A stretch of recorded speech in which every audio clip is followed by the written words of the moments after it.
안녕하십니까, 알림이 황희두입니다. 이번에 준비한 주제는 바로 한동훈 관련된 내용인데요. 오늘 오전 경향신문에서 단독 기사가 하나 떴습니다. 바로 한동훈과 이동재가 서로 카카오톡을 수백 건을 주고받았다는 그 증거 보도인데요.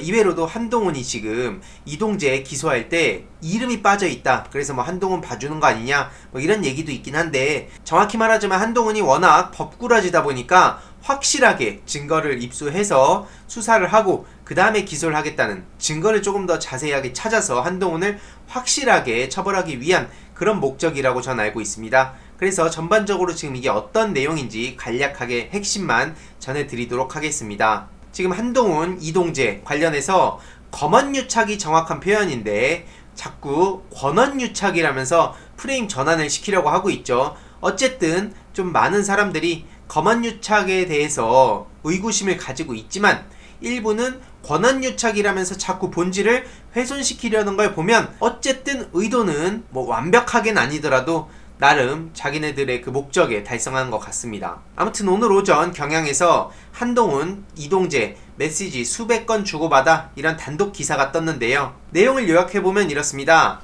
한동훈, 이동재 사이에 카톡 수발신이 수백 건으로 특정된 것으로 파악됐다는 건데요. 내용은 파악할 수 없었고 카톡은 검언유착을 입증하는 증거로 활용되지 못했다는 겁니다. 이렇게 카카오를 통해서 제공받은 로그 기록에 메시지 수발신 횟수가 포함이 됐다고 하는데, 검언유착 사건의 경우 한동훈이 압수된 휴대폰의 비밀번호를 알려주지 않았습니다. 그래서 수사팀이 이걸 근거로 법원에 요청했을 것으로 보이는데요. 지금 카톡 메시지 내용을 확인할 수 있는 유일한 방법은 핸드폰에 저장된 카톡 메시지를 직접 열어서 확인하는 것 뿐입니다. 지난 29일 정진웅 부장검사가 한동훈의 휴대폰 유심칩을 압수수색한 이유도 유심칩으로 이미 압수된 한동훈 휴대전화 카톡에 접근하려고 했기 때문으로 보이는데요. 중요한 거는 그때 압수수색할 때 이게 검사 난투극으로 한동훈이 온갖 언플을 해가지고 결국에 가장 중요한 핵심인 한동훈이 증거를 내려고 하지 않고 핸드폰을 어떻게든 사수하려고 결국에는 공무집행 방해했던 게 팩트였습니다. 하지만 언론 보도가 자꾸 검사 난투극으로 펼쳐지지 않나, 오히려 신정환 가지고 오면서 댕기열 얘기를 하면서 정진훈 부장검사를 조롱하면서 이 사건의 어쨌든 본질을 희석시키는 데에 그들의 꼼수가 성공했던 것 같습니다. 결국 한동훈은 핸드폰 비밀번호 안 알려주고, 이동재는 카톡 탈퇴하고 폰 초기화하고, 조국 전 장관한테는 별것도 아닌 거 가지고 그 별건 수사를 어떻게든 엮어가지고 무슨 세상에 만천하에 무슨 범죄자인 것 마냥 했지만 재판 과정을 통해서 오히려 검찰이 정말 과도하게 수사하고 기소하고 언론 플레이했다는 사실이 이미 드러났습니다. 그 문재인 대통령께서 조국 전 장관을 지명한 지 1년이 지난 지금 검찰의 그 언론 플레이 중에 도대체 사실로 드러난 게 뭐가 있습니까? 그럼에도 불구하고 이 재판 과정에 관심을 가지는 사람들이 많이 없기 때문에 아직까지 조국 전 장관이 무슨 권력형 범죄라고 떠드는 사람이 있는데요.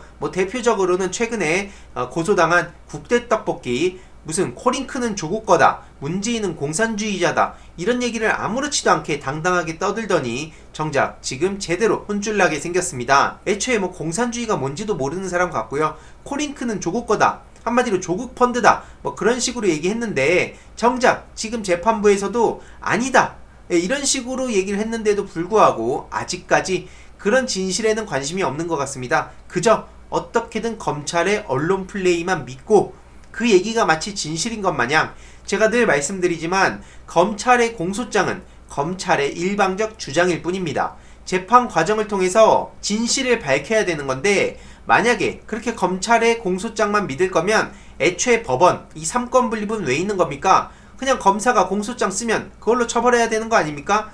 지금 이 터무니없는 소리가 일부 그 자칭 보수 세력들의 지지자라는 사람들이 하는 얘기입니다. 오죽하면 지금 한 가족을 정말 터무니없이 수사하고 기소하고 그 책임으로 인사 조치를 받고, 또 이번에는 특수공안부로 이렇게 몰려있던 이 윤석열 패거리로 치우쳐져 있던 검찰 조직을 지금 형사 공판부로 적절하게 균형을 맞춘 인사에도 저렇게 발악을 하고 있습니다. 아니, 선배 검사로서 문찬석 같은 사람들이 적폐 검찰이라는 그런 오물을 끼얹어 놨으면 최소한 양심이라도 있으면 조용히 사라지던가 아니면 사과를 해야 되는 거 아닙니까? 그런데 이 와중에 뭘 잘했다고 저렇게 추미애 법무부 장관한테 들이받고 있는지, 그리고 그걸 가지고 또 뭐가 그렇게 좋은 내용이라고 언론에선 신나게 보도하고 있는지 전 도무지 이해가 안 가지만 지금 이 한동훈의 꼼수 그냥 넘어가선 안 되는 거죠. 오죽하면 네티즌들도 증거 다 없애고 수사 협조 안 하고 그래놓고 본인 무죄다, 공무원은 그래서 안 된다, 이런 댓글이 추천을 압도적으로 받았죠. 한동훈은 왜 아직도 구속 안 되는 건데 검사들 봐주기가 아닌 뭐냐고,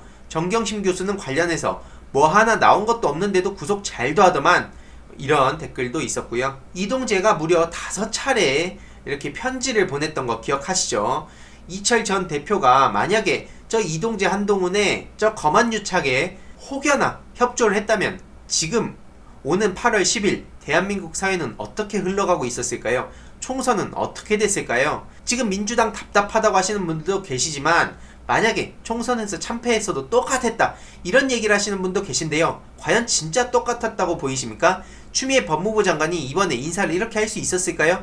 하나하나 차근차근 지금 단계를 밟아가고 있는 상황인데 너무 그렇게 민주당을 조롱하고 비난하진 않았으면 좋겠습니다. 아무튼 이렇게 교도소에 편지도 썼다 하고 그런 거 하다가 한 건 걸리면 되지 뭐 이런 얘기하고 수차례 편지 쓰고 협박성 취재했던 이동재, 그리고 그런 이동재랑 수백 건의 카톡을 주고받았는데 증거를 아직도 내고 있지 않은 한동훈, 심지어 이동재가 유시민 외에 청와대 관계자 한 명도 세팅했다는 보도가 며칠 전에 나온 바도 있었죠. 유시민 외에 청와대 관계자 한 명을 더 캐려고 했다는 사실 공개했었고요. 녹음 파일도 있다고 이렇게 주장을 했습니다. 이동재 뒤에 누군가 코치를 해준 사람이 있다는 것이라고 지적을 하기도 했고요. 권언유착이란 주장에 대해서는 도대체 권이 누구냐? 검찰에서 그런 부분 다 조사받았다 하고 핸드폰 내역을 이미 다 제출하고 자료로도 입증되는 사실이라고 덧붙였습니다.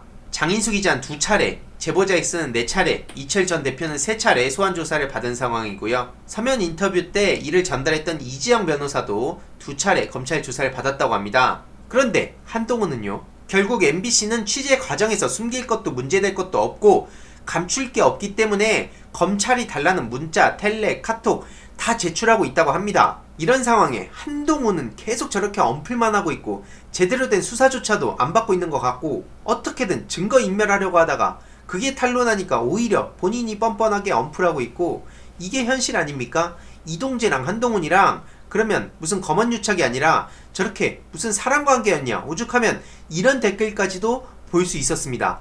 카톡 수백 건 무슨 내용을 주고받았는지 당연히 제출해야 정상 아닙니까? 근데 정작 MBC 그 권언유착이라고 하는 MBC에서는 자료를 제출 다 하고 있고 검언유착이라고 하는 그 본인들은 정작 제대로 된 수사도 협조 안 하면서 언플만 하고 있어요. 상식적으로 생각해봐도 어디가 잘못된 건지는 아주 쉽게 알 수 있다는 겁니다. 결국 앞서 말씀드렸듯이 한동훈 공모 수사 계속, 한동훈은 수사 계속한다는 건 확실하게 증거를 찾기 위한 것이라고 보이고요. 이렇게 이동재가 말바꾸기라고 휴대폰 2대, 노트북 초기화하고 카톡 계정도 삭제하고 그래놓고 모든 건 갑자기 자기가 주장한 거짓말이라고 하고 있고 참이 가관입니다. 심지어 한동훈 팬카페가 생겼다는데 후니검사 엄마로, 이거 기사 다들 보셨을 겁니다. 후니월드가 기술됐다는 건데요. 야, 참 가관이죠 진짜. 다시 태어난다면 후니검사 엄마로 언제나 냉정함을 잃지 않는 천재소년 후니가 이런 상황에 윤석열 부인 관련 내사보고서 유출, 경찰관 기소 의견으로 송치가 됐다고 하는데요. 야, 진짜 권력이 어디라고 보십니까? 윤석열 부인 김건희 그리고 윤석열 장모, 이 사람들은 제대로 된 수사, 처벌 받고 있지도 않습니다. 그래놓고 언론으로는 조국 전 장관 일가가 권력형 범죄를 저질렀고 무마시켰다고 하고 있는데, 정상적으로 진짜 상식적인 그런 생각이 박힌 사람이라면 그런 얘기 함부로 못하죠. 결론적으로 검찰이 핸드폰 요구하거나 압수수색해도 한동훈처럼 저렇게 갖다 버리면 됩니까? 욕 한번 먹으면 끝입니까? 참고인이나 증인으로 소환돼도 일정에 따라서 연기 요청하거나 그냥 마음대로 출석 거부할 수 있습니까? 게다가 최근 이재용 부회장 기소유예 처분, 잠정 결론, 조만간 수사 마무리한다고 하는데요. 이게 현실입니다. 도대체 어디가 권력이죠? 윤석열, 한동훈, 나경원, 이재용 이런 사람들이 진짜 권력 아닙니까? 어떻게든 그럼에도 불구하고 이걸 덮으려고 언플하고 있는데 절대로 놀아나선 안 된다는 생각이 들고요. 아무튼 오늘의 결론, 지금 한동훈, 이동재 수백 건 카톡한 거 까봐야 됩니다. 그걸 계속 숨긴다면 누가 보더라도 지금 증거를 인멸하려고 하는, 상식적인 선에서 생각을 해보더라도 국민들이 만약에 이런다면 어떻게 될까요? 그래서 추가적으로 나오는 소식들 꾸준히 공유해드릴 예정이고요. 한동훈 계속되는 수사, 절대로 언플로 빠져나가지 못하게 깨어있는 시민들이 감시해야 됩니다. 아무튼 이번 내용도 유익했다면 구독, 좋아요, 알림 설정 부탁드리고요. 주위에도 널리 공유 부탁드리겠습니다.